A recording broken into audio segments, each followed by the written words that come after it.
الحمد لحضرة الجلالة والصلاة والسلام على خاتم الرسالة وعلى آله وأصحابه الذين هم أهل الفضل والعدالة. أما بعد، فقد قال الله تبارك وتعالى في كلامه المجيد وفرقانه الحميد: فأعوذ بالله من الشيطان الرجيم، بسم الله الرحمن الرحيم. قل لو كان البحر مدادا لكلمات ربي لنفد البحر قبل أن تنفد كلمات ربي ولو جئنا بمثله مددا. صدق الله العظيم. اللهم صل على سيدنا مولانا محمد عبدك ورسولك ونبيك، وصل على المؤمنين والمؤمنات والمسلمين والمسلمات. محترم عزتمندو، دا نن چې کومه ویډیو ده یو ښایسته کار د پاره ده. هغه کار دا دی چې کله انسان ته د سحر مونځ سخت وي او هغه پاسېدی نشي، بالکل وایي زه نشم پاسېدلی، ما ته تکلیف دی، ما ته دا دی، ما ته دا دی. د شیطان وسوسې دي ټولې، چې هر څومره تکلیف شي هم دا د شیطان وسوسې دي. یو بیماری ده، د بیماری نه علاوه چې کله انسان سترګې نشي راغړولی، نو دا د شیطان زور دی په د باندې، دا ځکه نه راپاسي. نو د دغه د پاره یو وظیفه هغه الله جل جلاله قرآن عظیم شان کې فرمای چې قل لو کان البحر مدادا لکلماتی.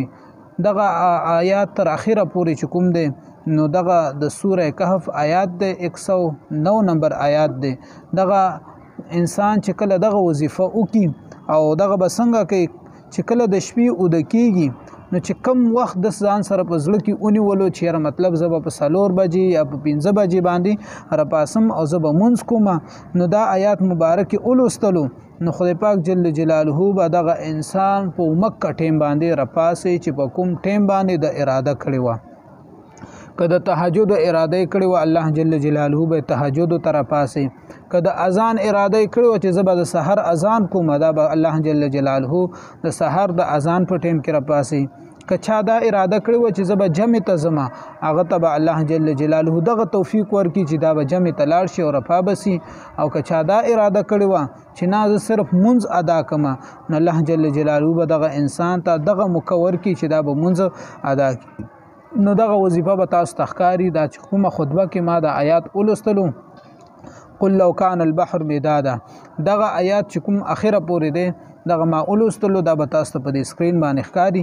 دغه آیات دی دا چې کلم انسان وایي چې زه د مانځه ته راپاسم یا د زه د عبادت ته راپاسم، ښه کار دپاره چې کلم دا وغواړي چې زه د راپاسم په دې ټیم د راپاسم، الله جل جلاله به دغه انسان ته دغه مکور کی او دغه انسان به الله جل جلاله په دغه ټیم باندې راپاسوي. الله جل جلاله د ټول مسلمانانو ته د عمل کولو توفیق را نصیب کی.